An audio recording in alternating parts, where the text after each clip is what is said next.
Yep. Good evening. I'd like to call to order the meeting of the Finance Committee. On behalf of the committee will be myself as chair, Councilor Gould, Councilor Manning Martin, Councilor McGinn, and Councilor Turco. All other councilors are welcome to attend and to comment. First item on the agenda this evening is a lease agreement for a 2019 KME custom pumper. Mr. Gingrich. Thank you. We're tonight asking for a vote to allow the mayor to enter into a lease agreement for the purchase of a new fire pumper. The reason why we're asking for the vote is that normally through Chapter 30B we can do a 3-year lease, but we're looking to extend this out over a longer period of time and put that lease payment in the budget over the next 7 years.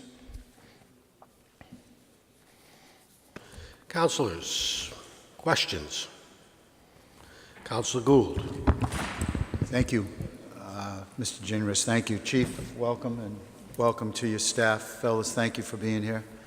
Appreciate what you do for the city.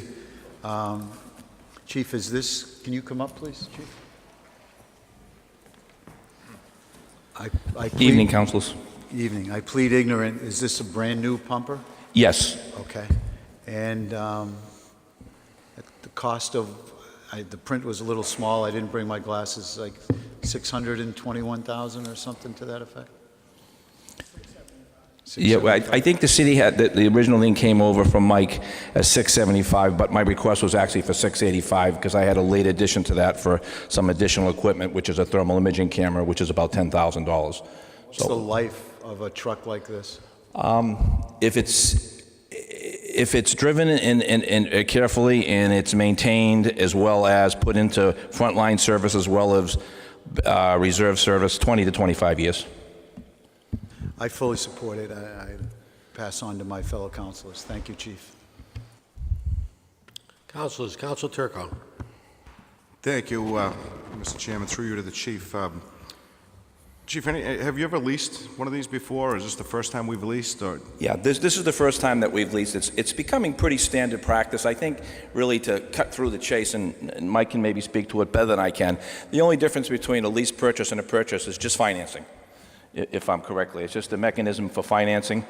And basically, from my research, in reality, I think the finance charge is basically the same as something might be going out for a capital bond, I believe. So yeah, it is the first time, but a lot of communities are entering into it. A lot of it because of the ease of it. And what many communities have started to do is they've actually started to incorporate that into their budgets so they can plan for a truck every certain amount of years. So I think that's one of the reasons that a lot of communities are getting into that lease style purchase. Is this one of the trucks that we're currently borrowing from another community? I think we have trucks from Boston and Stoneham? We did have a truck from North Reading that they needed back that we have sent back, and now we're currently borrowing a truck for Engine 5 from City of Boston. Is that the similar type truck that we're signing the lease on, or is it? Well, the one that we're signing the lease on is Engine 1, which is a 1999, which is clearly at the end of its useful frontline service life. It probably should have been replaced even sooner. That particular truck there right now is out for some engine work. It's getting tired, so that truck, clearly needs to be replaced and repriced quickly, and part of that reason is because I anticipated at certain times for capital, it didn't come as quickly as I had anticipated myself. So I went to the mayor and said, this is something I can't wait, because even when you get to the point where I'm at, the truck is designed, we would have to do to a final design, but it has to get onto the assembly line, so you're looking at 9 months to 10 months to even get that truck in. So it takes it's custom built, so it takes a great deal of time. Thank you, Chief. If you don't mind, I just wanted to ask Mike a couple of questions. Thank you, Mr. Chairman, through you to Mr. Gingrich. Mike, so you're looking at doing a 7-year lease for this? Or Yeah, is it that's 7 correct. plus the 3 that we're allowed? Is it 7 in total or 10? It's 7 in total, 4 over the normal 3. And what's the payment? It's going to be $112,800 a year. So I guess my question is this. why wouldn't we do a short-term lease? I mean, obviously, I'm in support of the new equipment. I'm not trying to say that. All I'm saying is, why wouldn't we do a short-term lease within the 3 years and then buy this truck at the end of the Well, short-term lease? this is going to be a 7-year lease with lease purchase. It's just easier budgetarily to put into the fire budget $112,000 for 7 years versus $300 or $250,000 for the next 3 years.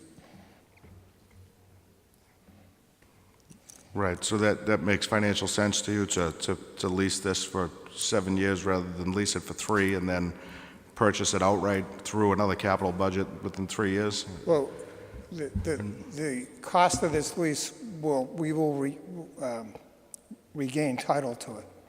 So at the end of the payment stream, we will own it. At the end of the 7 years? Right. Thank you. That all, John? Council Manning Martin? Thank you, Mr. Chairman. Councilor Turco did kind of touch upon the question that I have. Just more, I guess more directly, you're saying it's easier budgetarily. What do you mean easier budgetarily? And why are we shifting from going from a capital, buying such a large vehicle with a large price and not go to capital? Why are we doing that? Because I'm sure you don't mean it's just easier to budget it. What do you mean easier budgetarily? This is a major shift from what we're doing. So if you could just maybe explain that in a different way so that I could understand it. 2 points. First point is we went the lease route so that we could expedite this quicker. We're going to be coming for a capital bond, but that will take a number of weeks to a month from now. So we wanted to get this in the pipeline to be built. What I mean by easier is that the annual payment, the lower annual payment, is just easier budgetarily. In other words, with all the competing interests of our budget, instead of having a line item in the fire budget for $250,000, we're only going to have it for $100,000. And overall, what is the cost difference overall for the extent of payments once we own the vehicle? It's $789,000. In excess, if we go this route, as opposed to capital? No, in total. The total cost is $789,000 on $675. So you're on. Can you say that again? Okay.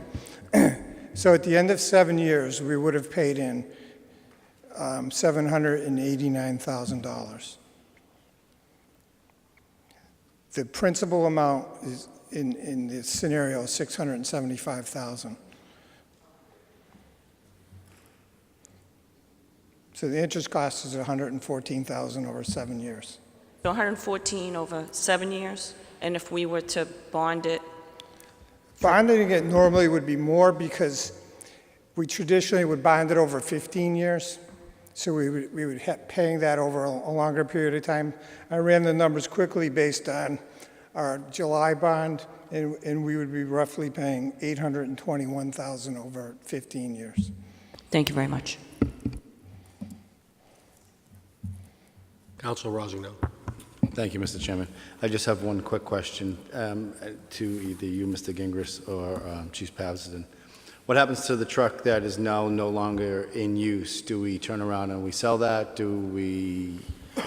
No, the current engine one is a truck that'll be replaced. As I said, it's a 1999. That will then go into reserve status and be replacing a 1992 truck that is now currently running as that reserve. So that truck, as you can see, has just about at the end of its life in either capacity, certainly front line as well as reserve.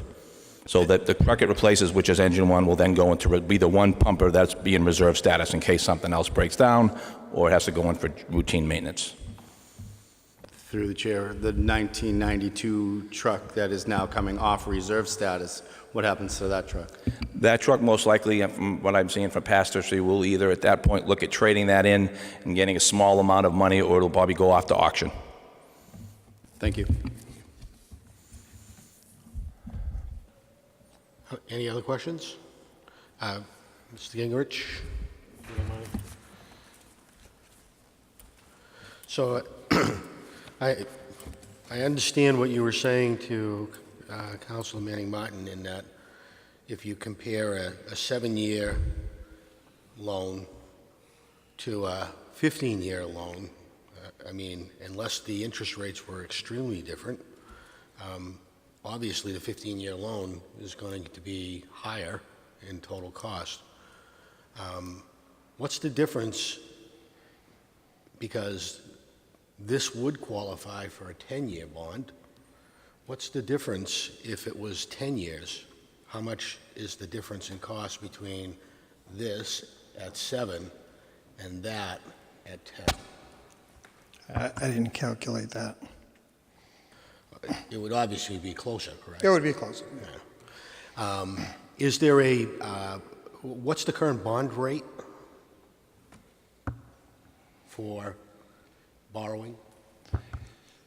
In July, we were paying a 4% coupon rate.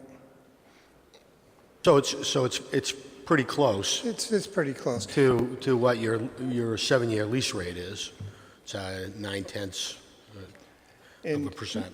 Like I said, normally, we would bond, whether it's 7, 10, 15 years, but the biggest reason we're here is to expedite the process. Yeah, and I get that. I mean, clearly, because if you do it on the bond route, you'd have to go out with specifications, and you'd have to advertise the bonds, and you'd have to pay bond counsel, so there'd be additional fees. This, I assume, are there any advance payments on this lease? No, it's just the annual payment. And it's a dollar buyout at the end? I believe so. Yeah. And is there a prepayment option so that if we decided after 5 years we wanted to get out because the interest rates, the cost of money was low for us on the bond side? I'd have to check the language on it. Yeah. I think you ought to try to, in the lease itself, get a buyout option on it, because if you look out 5 years and if for some reason the cost of money is down, then, and if the reserves are up, what have you, you could save on that 780, what did you say it was? 7 total payments? 789. $789. If we could pick up $30,000-$40,000, that would be great. So, and That's usually, a good suggestion. yeah, usually they're not too adverse to adding those types of provisions. And if we go this route, we can get to the front of the line for this pumper in terms of it's a production. This is a built machine at this point. Yeah, it's a custom built, something Yeah. that we've spec'd out that'll be put on the assembly line and built as per our specifications. And in the motion, are we looking for 675 or the 685 to include the camera? Yeah, I mean, if we could, 685 would certainly be best, because it's not in the budget for that camera right now. Because that'll go into the lease. Yes. Okay. I have no further questions. Does anybody else? Being none, would somebody please make the motion? I'd like to make a motion to move forward on the request by the mayor and Chief Pazin to enter into a lease agreement greater than 3 years for the lease purchase of a $685,000 fire truck 2019 KME custom pumper. So moved.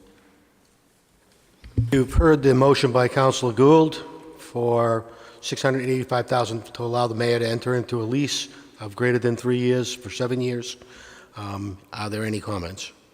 Seeing none, roll call. Councilors McGinn, Yes. Gould, Yes. Manning Martin, Yes. Turco, Gravel. Yes. Motion carries 5-0. Thank you, gentlemen, for your service, and I hope the equipment comes in fast. Thank you, Council.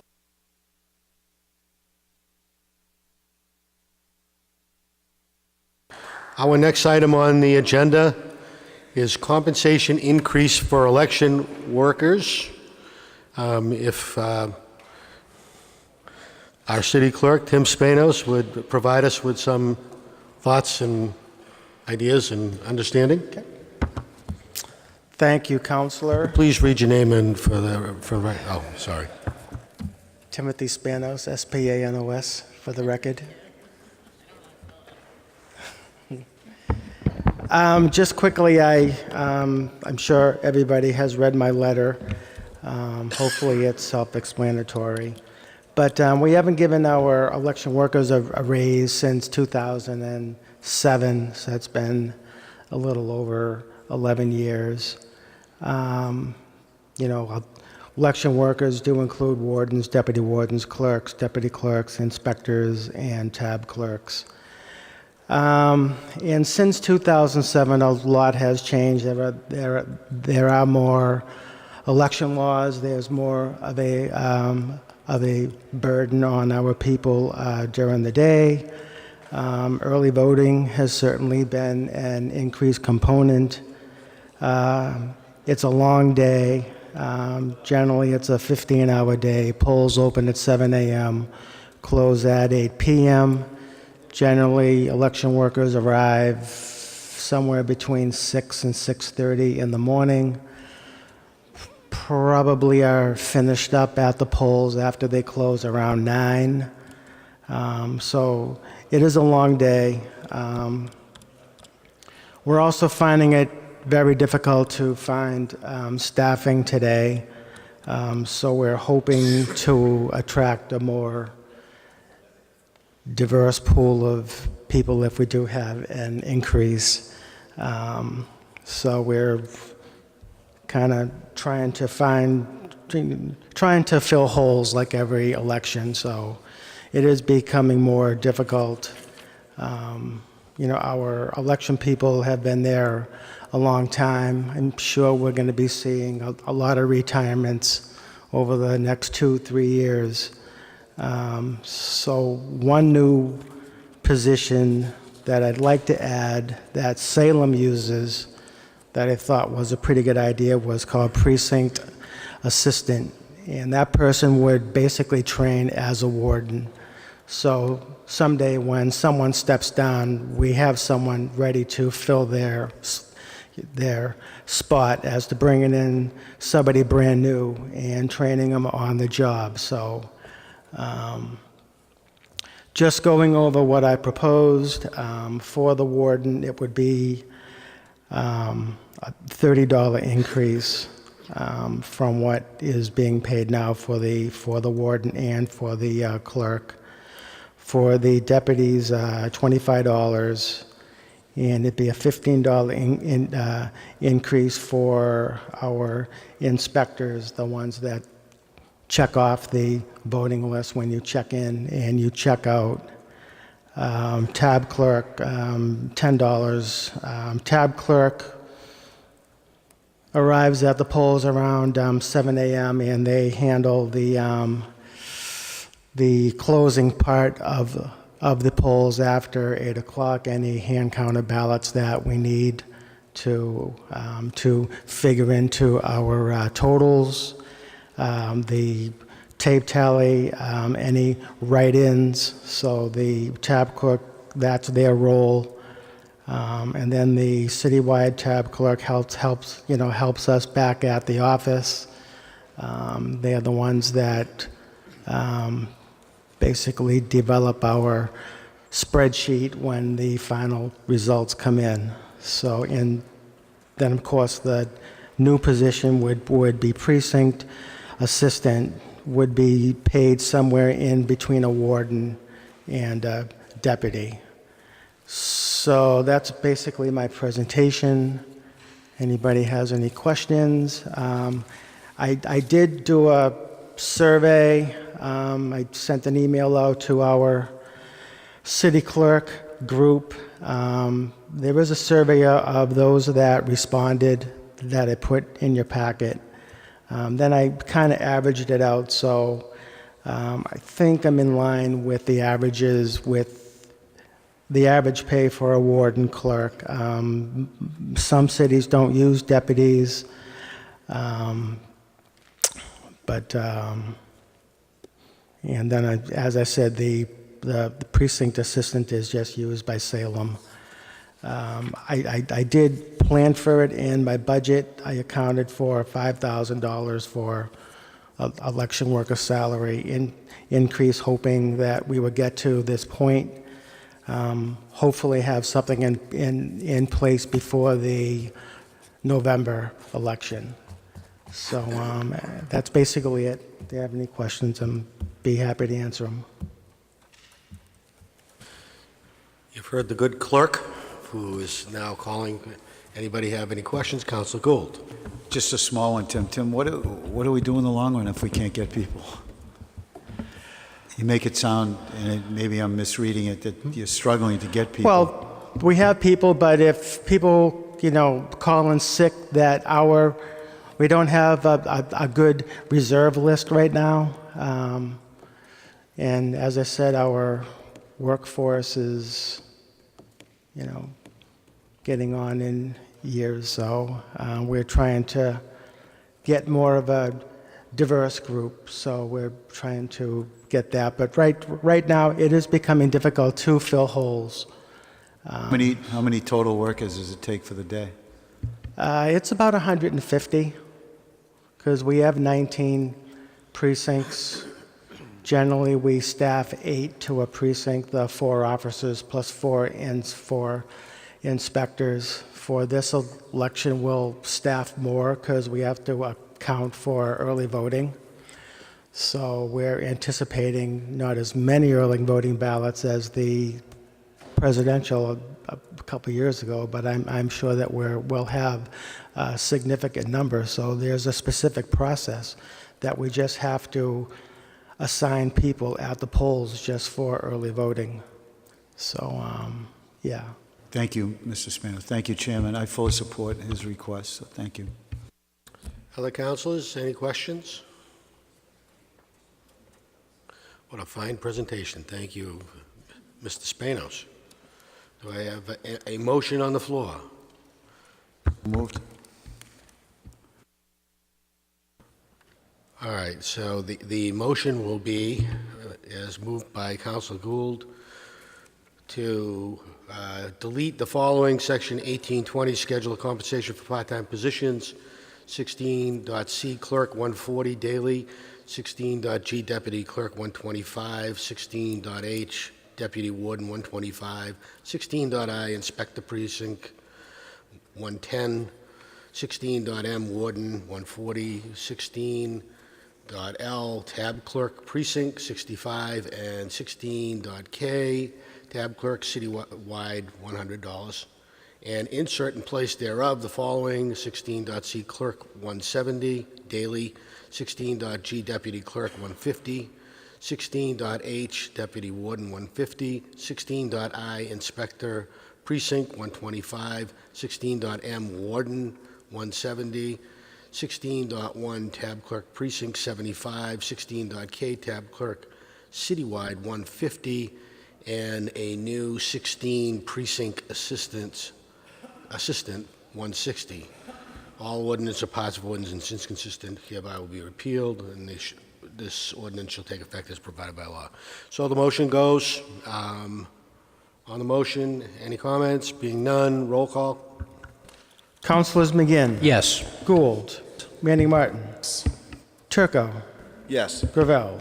Yes. Motion carries 5 Accept to the nothing. motion to adjourn. Thank you.